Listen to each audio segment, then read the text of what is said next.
नमस्कार, मी पंजाब डक. आज आहे 19 जुलै 2026. मी मालेगाव नाशिककडे जातोय. या ठिकाणाहून अंदाज देणार आहे. राज्यातल्या सर्व शेतकऱ्यांना सांगू इच्छितो की आजपासून राज्यातला म्हणजे 19 जुलैपासून राज्यातला पाऊस चांगला वाढत जाणार आहे. हे पाऊस चांगला 30 तारखेपर्यंत 30 जुलैपर्यंत दररोज वेगवेगळ्या भागात पडत राहणार आहे. म्हणून हा अंदाज सर्व शेतकऱ्यांनी लक्षात घ्यायचा. सांगायचं झालं तर राज्यात काही भागामध्ये जास्त पाऊस पडणार आहे. तर तुम्हाला सांगू इच्छितो 19 जुलै ते 26 जुलैच्या दरम्यान नागपूर, भंडारा, गोंदिया, अमरावती या पट्ट्यामध्ये काय होणार आहे, एक लो प्रेशर चक्रीवादळ जात असल्यामुळं त्या 4 जिल्ह्यामध्ये खूप मुसळधार ते अतिमुसळधार हेवी टू हेवी रेन होणार आहे. चांगला 300 ते 400 मिलीमीटर तिकडं पाऊस पडू शकतो. म्हणून हा अंदाज नागपूर, भंडारा, गोंदिया, अमरावती त्या शेतकऱ्यांनी लक्ष द्यायचा. त्याच्यानंतर परत राज्यामध्ये आणखीन एका ठिकाणी पाऊस पडणार आहे. म्हणजे 19 जुलै ते 26 जुलैच्या दरम्यान महाबळेश्वरकडं जवळपासनं हेवी टू हेवी म्हणजे खूप मोठा पाऊस होणार आहे. 400 ते 500 मिलीमीटर पाऊस त्या ठिकाणी होऊ शकतो. तर त्या ठिकाणी पाऊस झाल्याच्या नंतर कोयना जे धरण आहे ते मात्र भरू शकतंय. म्हणून हे अंदाज लक्षात घ्यायचा. कारण की महाबळेश्वरवर पाऊस पडणार आहे, त्याच्यामुळे त्याचं पाणी कोयनाकडे जाते म्हणून ते कोयना धरण भरू शकतंय. म्हणून हे देखील अंदाज लक्षात घ्यायचा. त्याच्यानंतर राज्यातलं परिस्थिती बघितलं जातं तर मराठवाड्यामध्ये परभणी जिल्हा झालं, लातूर जिल्हा झालं, बीड जिल्हा झालं, धाराशिव जिल्हा झालं,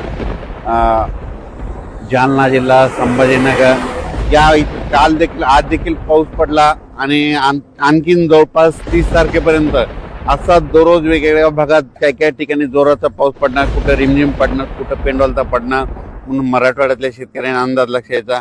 पश्चिम महाराष्ट्रात देखील काय होणार आहे, सांगली, सातारा, सोलापूर, कोल्हापूर, पुणे, त्याच्यानंतर अहिल्यानगर तिकडं देखील काय होणार आहे, हे जवळपास 30 तारखेपर्यंत 30 जुलैपर्यंत म्हणजे आज 19 ते 30 आणखीन 10-11 दिवस असा दररोज वेगवेगळ्या भागात पाऊस पडत राहणार आहे. म्हणून हा अंदाज लक्षात यायचा. त्याच्यानंतर इकडं उत्तर महाराष्ट्राकडं नंदुरबार जिल्हा झालं, धुळे जिल्हा झालं, नाशिक जिल्हा झालं, त्याच्यानंतर अहिल्यानगर, इकडं संभाजीनगर ह्या पट्ट्यामध्ये देखील काय होणार आहे की तिकडे देखील असा म्हणजे 19 तारखेपासून ते 30 जुलैपर्यंत असा दररोज वेगवेगळ्या भागात विखुरलेल्या स्वरूपाचा पाऊस पडणार आहे. म्हणून हा अंदाज लक्षात यायचा. मुंबई पुण्याला देखील जोराचा पाऊस सुरू राहणार आहे. म्हणून हे देखील लक्षात यायचं. पण कोकणपट्टी आणि घाटमाता परिसर मात्र 19 तारखेपासून ते 27 तारखेपर्यंत खूप जोराचा पाऊस पडणार आहे घाटमाता आणि कोकणपट्टीकडे. म्हणून ही अंदाज त्या शेतकऱ्यांना लक्षात यायचा.